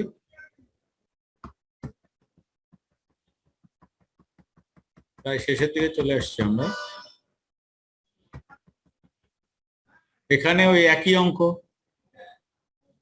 এটা না, এখানে আবার 5% ক্যাশ ইনফ্লো আলাদা আছে। এই জায়গায় 5% ধরলো আর একটা 15% ধরলো, তাতে কি হলো? তাতে দেখেন এই জায়গায় 5% পজিটিভ আসছে 10.247 থাউজেন্ড পাউন্ড, আর এখানে 15 হবে, এটা 10 করলো কেন? এটা হবে 15 বললাম না, এই পাশে 15। আমরা দেখে আসি আর একটু ওই পাশে, যে এই যে দেখেন এই যে 15% আছে, তাহলে 15% ধরলাম, 15% ধরে এটা হলো 5.565 থাউজেন্ড। এখন ওই যে ফর্মুলায় বসাই দিলাম, এটা হলো 11.48%। অঙ্কগুলো সহজ লাগছে না? তবে করতে হবে। এর কারণ হচ্ছে, আমি আপনাদেরকে একটা বলি, এই অঙ্ক করার ক্ষেত্রে এই জায়গাটায় একটা জিনিস কিন্তু দেওয়া নেই, যেটা ক্যালকুলেটরে করা হয়েছে, যেটা এনপিভি ক্যালকুলেশনের ক্ষেত্রে আমরা দেখিয়ে দিয়েছিলাম। এই যে 5% এর ডিসকাউন্ট ফ্যাক্টর গুলো দেওয়া নেই, 15% এর ডিসকাউন্ট ফ্যাক্টর গুলো দেওয়া নেই। এটা আপনারা দেখেও এখানে করতে পারেন অথবা ক্যালকুলেটরের ভিতরেও করতে পারেন। স্যার আমরা সূত্র দিয়ে করলেই তো হয়ে যাবে স্যার অঙ্কটা। হ্যাঁ, সূত্র দিয়ে করলেও হবে। ঠিক আছে, তাই এইভাবে এটা করবেন। এখন আসেন ইন্টারনাল রেট অফ রিটার্নের ক্ষেত্রে আমাদের অ্যাকসেপ্ট রিজেক্ট ক্রাইটেরিয়াটা কি, যে আমরা প্রজেক্ট কোনটা অ্যাকসেপ্ট করব, কোনটা রিজেক্ট করব। যদি দেখি অপরচুনিটি কস্ট, আমি এর আগে বলেছিলাম যে আমার এক্সপেক্টেড রেট যেটা, সেইটা যদি কে হয় আর আমার আইআরআর যদি আর হয়, যদি দেখি যে আমার এক্সপেক্টেড রেটের চেয়ে আইআরআর বেশি, তাহলে আমি এই প্রজেক্ট অ্যাকসেপ্ট করব। যদি দেখি কম, তাহলে রিজেক্ট করব। যদি দেখি সমান, তাহলে অ্যাকসেপ্ট করতেও পারি, কারণ এর সাথে যেহেতু অন্যান্য অনেক ফ্যাক্টর ট্যাক্টর জড়িত থাকে। এই হচ্ছে অ্যাকসেপ্ট রিজেক্ট ক্রাইটেরিয়া। 4 নম্বরে বলছে in case of mutually exclusive projects. এখন সেটের ক্ষেত্রে আর একবার বলবেন, হ্যাঁ আর একবার বলবেন যে কোনটা গ্রহণ করবো আর কোনটা করবো না। যদি আমার আইআরআর অপরচুনিটি কস্টের চেয়ে বেশি হয়, তাহলে অ্যাকসেপ্ট করব, কারণ আমি প্রজেক্ট থেকে তাহলে আমি যে এক্সপেক্ট করছি প্রজেক্ট থেকে আমি তার চেয়ে বেশি পাবো সেই ধারণা পাচ্ছি, অতএব এই প্রজেক্ট আমার কাছে গ্রহণযোগ্য। যদি আমার আইআরআর এক্সপেক্টেড প্রফিট বা ওই যে এক্সপেক্টেড রেট বা অপরচুনিটি কস্ট থেকে ছোট হয়, তাহলে এটা রিজেক্ট করব। আর যদি সমান হয়, তাহলে অ্যাকসেপ্ট করলেও করতে পারি। জি স্যার, ওকে। আর যদি মিউচুয়ালি এক্সক্লুসিভ প্রজেক্ট হয়, দেখা যাচ্ছে কি এইগুলো অনেকগুলো প্রজেক্ট আছে, একটা নিলে আর একটা নিতে পারবো না, তাহলে পরে যেটা আপনাকে হায়ার আইআরআর দেবে সেইটাকেই আমরা নেওয়ার চেষ্টা করব। তবে এখানে একটা বিষয় বলা আছে, the best one is one with largest NPV, though the largest NPV does not guarantee the highest rate of return. সবসময় খেয়াল রাখবেন যে আমরা কিন্তু প্রজেক্ট ইভ্যালুয়েশনের সময় একটা ক্যালকুলেশন করি না, এনপিভিও বের করি, আইআরআরও বের করি, অনেক সময় অন্যান্য জিনিসও বের করি। তা যদি দেখা যায় যে আমার এনপিভিও আছে, আইআরআরও আছে, তাহলে পরে দেখবো যে এনপিভি বেশি কোন প্রজেক্টের, আমি সেইটাকে চুজ করার চেষ্টা করব। মিউচুয়ালি এক্সক্লুসিভ প্রজেক্ট কাকে বলে? A situation in which taking one project prevents the taking of another. একটা প্রজেক্ট নিলে আর একটা নিতে পারবেন না, এইটাই হচ্ছে মিউচুয়ালি এক্সক্লুসিভ প্রজেক্ট।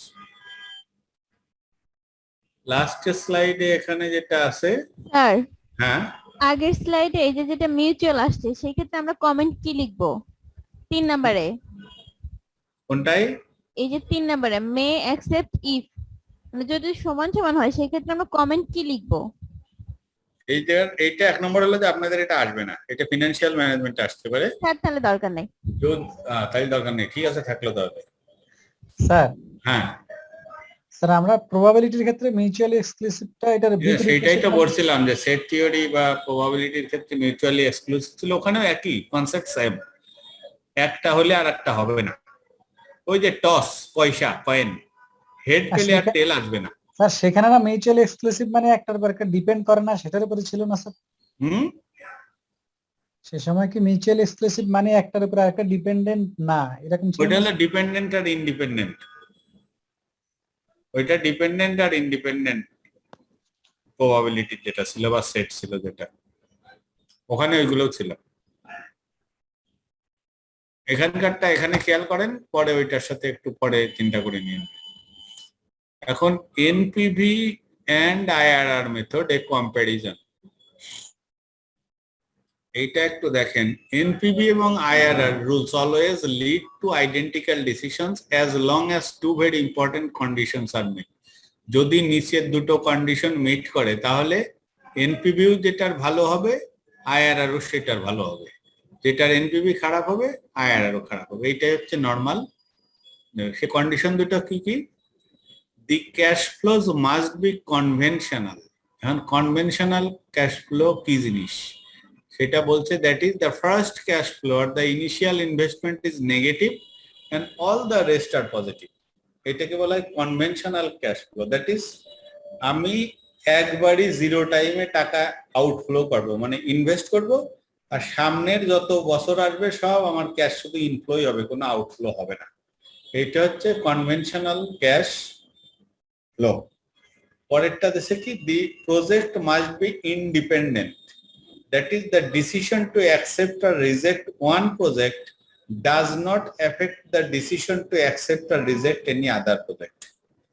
মানে প্রত্যেকটা প্রজেক্ট সেপারেট সেপারেট হইতে হবে, একটার উপর আর একটা নির্ভরশীল না। এই দুটো কন্ডিশন যদি ফুলফিল করে তাহলে দেখা যায় যে এনপিভি যার পজিটিভ, আইআরআরও তার গ্রহণযোগ্য, এটা বেশি আসবে। আবার এনপিভি যার ছোট, আইআরআরও সেখানে ছোট আসবে। এই হচ্ছে এনপিভি এবং আইআরআর মেথডের কম্প্যারিজন। এবার বলেন যে এইটা উপরে কার কি প্রশ্ন আছে। প্রথমে ফিনান্সিয়াল ম্যানেজমেন্টের এইটার উপরে, তারপরে হাতে সময় থাকলে হোল কোর্সের উপরে।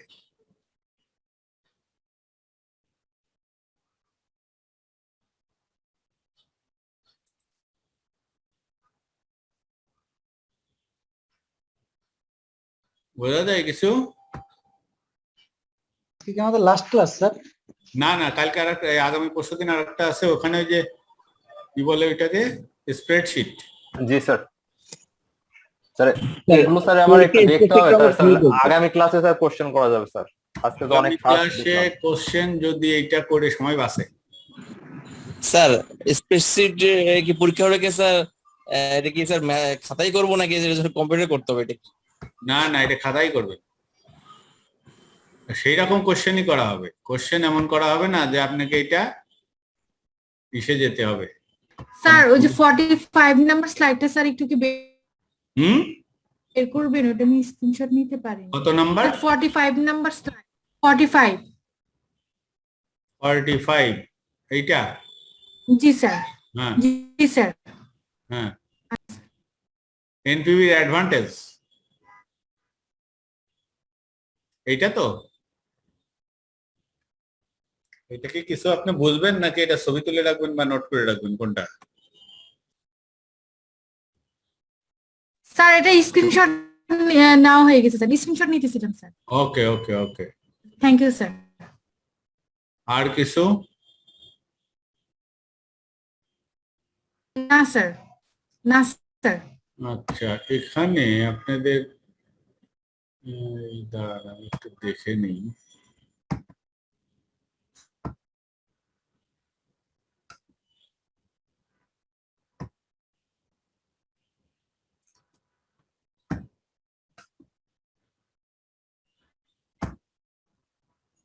এই যে বইটা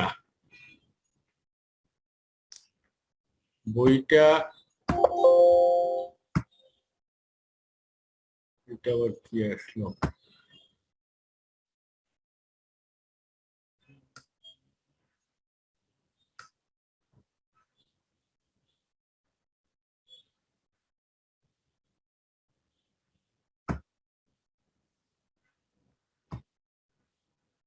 এই বইটার এখানে যেগুলো আছে, আমি ফিনান্সিয়াল ম্যাথ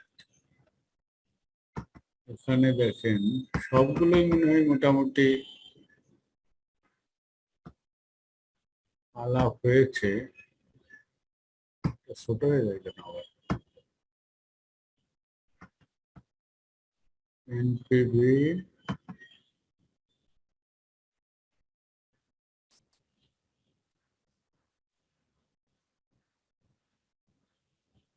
আমার এখানকার এই পেজ দেখা যাচ্ছে তো আপনাদের ওখান থেকে? জি স্যার, দেখা যায়। একটু শেষের দিকে দেখি যাই। PV of a perpetuity, loans and mortgage এগুলো করানো হয়েছে বইতে। আপনারা একটু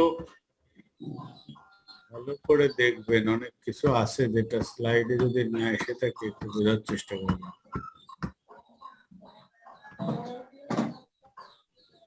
স্যার আপনার ওই প্রবলেম সলিউশন সহ ওগুলো কি দেওয়া যাবে? কোনটা? যতগুলো প্রবলেম করাইছেন হোল কোর্সে সব তো আপনাদের বইতেই করা আছে। বইয়ের ভিতরে ঢোকেন, দেখবেন মনে হবে যে স্যার ফাঁকিবাজি করছে, সব বইয়ের তুলে তুলে করে দিচ্ছে। আসলেই তাই, এগুলো একটু দেখেন। আর দুই একটা যে অঙ্ক আছে ওগুলো তো অনেকে উঠাই নিয়েছেন। এই জায়গাটায় কি বলছে দেখেন তো, এই অঙ্কটা এইটা কি? আচ্ছা, এগুলো এইরকম আজকে একটু সময় যেহেতু আছে, আমরা এটা এই অঙ্কটা তো করাইছি মনে হয়। এটা দেখেন, এখানে সীমার অঙ্ক কিন্তু এই টাইপের, যে এই যে এখানে 4টি আছে, কোনটা ঠিক? আমাদের অঙ্ক কিন্তু সেইটা না। আমরা বলেছি যে 4টি কোনটা ঠিক না। আমরা বলেছি যেমন total amount to be paid during the lease period is এত। আমরা বলবো যে what is the total amount to be paid during the lease period. বুঝতে পেরেছেন? যার মানে আপনার কাছে পুরো অঙ্কটা আপনি করে দেখাই দেন, সেটা চাচ্ছি। এই অঙ্কটা first year to be followed by 4 equal installment. এই যেমন এই অঙ্কটা একটা, এই অঙ্কটা তো আমার স্লাইডে মনে আলাপ করি নেই। A leasing agreement is for 5 years, 5 বছরের lease agreement. A sum of 10,000 pound must be paid at the beginning of the first year. খেয়াল করেন, beginning, এটা কিন্তু annuity due, to be followed by 4 equal payments of pound X at the beginning of first 2, 3, 4 and 5 years. At a discount rate of 8%, the present value of the 4 equal এত। এই অঙ্কটা কিভাবে করবেন? মনে করেন আপনার প্রথম 10,000 পাউন্ড, এইটা হচ্ছে প্রথম বছরের শুরুতে, তারপরের বছরের শুরুতে এক্স, তারপরের বছরের শুরুতে এক্স, তারপরেও এক্স, তারপরেও এক্স, ডিসকাউন্টেড 8%। আর বলছে প্রেজেন্ট ভ্যালু হচ্ছে 26,496 টাকা। তা বলছে যে আসলে এক্স এর মানটা কত, যে ওই যে কিস্তিগুলা, ওই এক্স এর মানটা কত? বা এক্স এর মান বড় কথা না, এক্স এর মান ঠিক চাচ্ছে না। এক্স এর মানটা বের করার পরে বলছে যে total amount to be paid during the lease period. Total amount কিভাবে বের করবেন? এই 10,000 প্লাস 4টে এক্স যোগ করবেন, অর্থাৎ 4x প্লাস 10,000 সমান কত? এই অঙ্কটা করার ওই একই ফর্মুলা। আমরা জানি PV equal to 10,000 divided by 1 plus 0.08 whole to the power 1 plus x by x by 1 plus 0.08 whole square plus x by 1 plus 0.08 whole cube। এইভাবে 5 বছর পর্যন্ত যাবেন। এইটা হচ্ছে অবশ্য এইটা কিন্তু এই 10টায় কিন্তু 0 হবে, এটা কিন্তু একদম স্টার্টিং এ। তার মানে 1 plus 0.08 হোল টু দি পাওয়ার 0 হবে 10,000 বাই। এটা কিন্তু ফার্স্ট ইয়ারের একেবারে প্রথমে। তারপরে সরাসরি আমরা 10,000 লিখলেই তো হলো স্যার। হ্যাঁ 10,000 লিখলেই হলো, যারা বোঝেন 10,000 লিখলেই হলো। পরেরটাই লিখবেন x by 1 plus 0.08 whole to the power 1। তারপরেরটাই 2, 3, 4 পর্যন্ত গেলে 5 বছর শেষ। এবার সিম্পলিফাই, আর পিভি হচ্ছে 26,496। এখন 26,496 সমান 10,000 প্লাস এক্স এর এক্সপ্রেশন। 10,000 কে বাঁ পাশে নিয়ে যান, তাহলে হয়ে যাবে 16,496। আর ওই পাশে 4টে টার্ম আছে, এক্স টা কমন নিয়ে নেন, তাহলে হবে 1 by 1.08 plus 1 by 1.08 square plus 1 by 1.08 whole cube plus 1 by 1.08 whole to the power 4। এইটা থাকবে ব্র্যাকেটের ভিতরে। ওই ব্র্যাকেটের ওইটুকু ক্যালকুলেটর টিপে সিম্পলিফাই করে নেন, নিয়ে তাহলে এই যে 16,496 ডিভাইডেড বাই ওই ব্র্যাকেটের টুকু সিম্পলিফাই করে যেটা হয় সেইটা করলে এক্স এর মানটা বেরিয়ে যাবে। তাহলে আপনার কাছে 4টে পুরা মেয়াদে কত টাকা পরিশোধ করছেন? 10,000 তো করছি, প্লাস 4টে এক্স করছি, তাহলে আপনার অ্যান্সার হবে 10,000 প্লাস 4x। এক্স এর মানটা বসিয়ে দেবেন, দিয়ে দেখবেন এর কোনটার সাথে মিললে। আর এটা তো আপনার মিলাইতে দেওয়া হবে না, আপনার কাছে চাওয়া হয়েছে তো বলা হবে যে আপনি এটা বের করেন। আপনার তো এই 4টে ফিগার দেওয়া হবে না আইসিএম এর পরীক্ষায়। বোঝা গেল?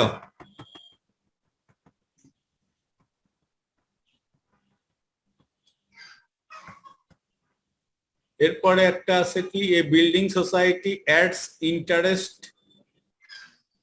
Monthly to investors account. মাসে মাসে ইনভেস্টরস অ্যাকাউন্টে ইন্টারেস্ট দেয়, even the interest rates are express in annual term. যদিও ইন্টারেস্ট অ্যানুয়াল টার্মে এক্সপ্রেস করে।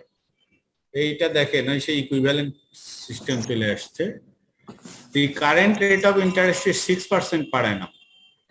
An investor deposits 10,000 on 1st January. How much interest will have been ended at 30th June? 6 মাস পরে। তাই এইটা কি হবে? যেহেতু এটা মাসে মাসে দেয়, আপনাকে মাসে মাসে কিভাবে দিবেন এটা, সেইটাই হচ্ছে অঙ্ক। এই অঙ্কটার ক্ষেত্রে এম ব্যবহার করতে পারেন। এম হচ্ছে যেহেতু এটা মান্থলি ইন্টারেস্ট রেট, আপনাকে দিতে হবে মাসে মাসে, তার মানে হচ্ছে এম এর মান 12। এম এর মান 12 দিয়ে তখন ওই যে ইন্টারেস্ট রেটকে এম দিয়ে অর্থাৎ 12 দিয়ে ভাগ করবেন, আর টাইমকে যেহেতু মাসে মাসেই আছে, আপনি মাসে মাসেই যান, তাহলে আর গুণ করা লাগবে না। 1 মাস 2 মাস 3 মাস প্রতি 1 মাস 1 মাস করে আপনাকে ইন্টারেস্ট চার্জ করে যেতে হবে, তাতে দেখতে হবে যে কোনটার সাথে মিলে।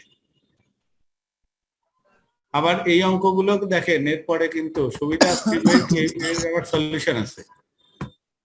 কই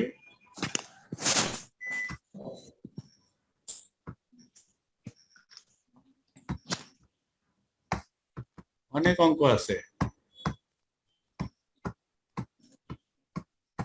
এই যে সলিউশন।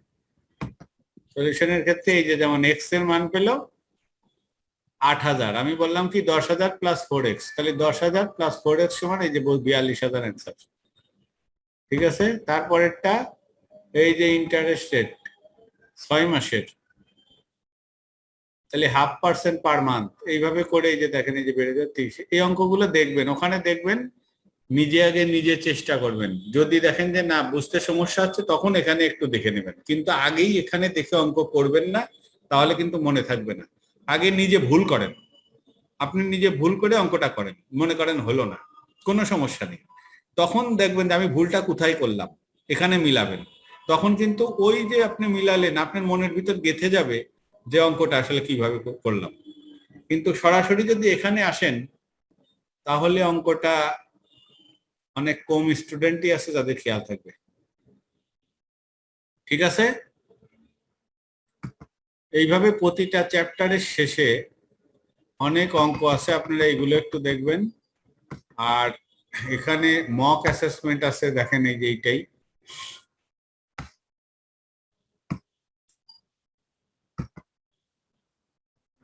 এখানে সমস্ত অঙ্ক আছে মক অ্যাসেসমেন্টে, এগুলো যদি সময় পান আপনাদের তো আবার অনেকে এইবারই পরীক্ষা দিবেন মনে হয়। 2 hours টাইম এটা এই যে দেশে, এখানে আপনাদের বইতেও আছে এরকম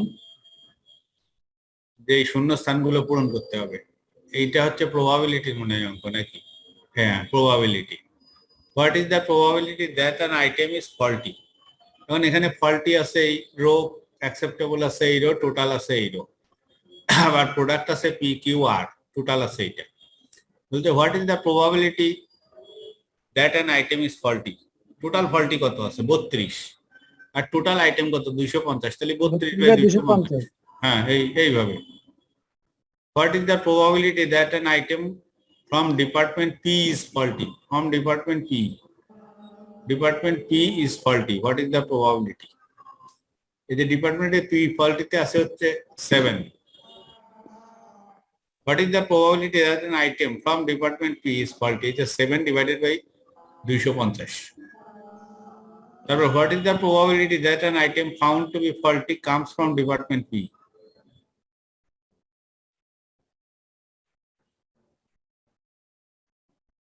এইটা, এই অঙ্কটা খুব সম্ভবত ইসের কন্ডিশনাল প্রবাবিলিটি, যে বলে দিচ্ছে যে আইটেমটা প্রবাবিলিটি পি থেকে আসতে হবে। প্রথমে হচ্ছে what is the probability that are found to be faulty. Faulty হচ্ছে এই লাইন আর পি হচ্ছে এই লাইন, কমন হচ্ছে 7, তাহলে 7/32, তো 7/53। স্যার 40 আছে না স্যার? Department P. আচ্ছা জি স্যার, শেষের লাইনটুকু যে কোন ইম্পর্টেন্ট। হ্যাঁ হ্যাঁ, জি স্যার, হ্যাঁ গিভেন দ্যাট এইভাবে একটু দেখবেন। আবার হতে পারে যে আপনি ঠিকই, আপনার চিন্তা ঠিক আছে, মনে করেন আপনি ওইভাবেই করলেন, করার পরে আপনার সলিউশনটা দেখবেন, তখন অ্যানালাইসিস করে বুঝতে পারবেন যে কেন এইটা না হয়ে ওইটা হবে। ঠিক আছে, এইভাবে একটু চর্চা করেন, দেখবেন যে সহজ হয়ে গেছে। যেমন এখানে একটা কি দিয়েছে, ইন অ্যান অ্যাডিটিভ মডেল, ওই যে সিজনাল ফোরকাস্টিং না কি আছে না একটা, y is the real figure, t is the calculated figure or forecasted figure, y minus t। এগুলো একটু এইভাবে দেখেন, দেখবেন অনেকটা ক্লিয়ার হয়ে গেছে। আর এই সীমার বেশ সুবিধাই বলেন আর অসুবিধাই যাই বলেন, এই অঙ্ক সব অঙ্ক করে দেওয়া আছে, কোনোটা এক্সাম্পল আকারে, কোনোটা টেস্টি আন্ডারস্ট্যান্ডিং হিসাবে দেওয়া থাকলে ওইটা পরে করে দেওয়া আছে, আবার মক কোশ্চেনেরও অ্যান্সার দেওয়া আছে, সব দিক দিয়ে সুবিধা আছে, আপনারা এটা করেন। তা আজকে আমি এখানে শেষ করতে চাচ্ছি। আগামী ক্লাসে আমাদের লাস্ট ক্লাস, এবং সেটা হবে হচ্ছে, ওটার নাম কি? হ্যাঁ, আমরা মূলত এক্সেল শিটের উপরে, এটা অনেকে আপনারা ভালো জানেন, আমার চেয়ে অনেক ভালো জানেন, এরকমও আছেন। জাস্ট একটু পরিচিতি করাই দিয়ে, যদি সময় পাই আপনারা এই বইয়ের একটু সম্পূর্ণটাও দেখে রাখবেন, যেগুলো আপনাদের প্রশ্ন থাকে রেডি রাখবেন, আমি চেষ্টা করবো ওইগুলো একটু আপনাদের দেখা মানে বুঝিয়ে দিই। আচ্ছা স্যার, হ্যাঁ হ্যাঁ স্যার একটা কোয়েশ্চেন সলভ করতে গিয়ে স্যার আটকে গেছিলাম, স্যার কি কাইন্ডলি শেয়ার করা যাবে? বলেন। স্যার এটা হচ্ছে ICMEB এর কোয়েশ্চেন, Recording stopped. 2019 ডিসেম্বরের।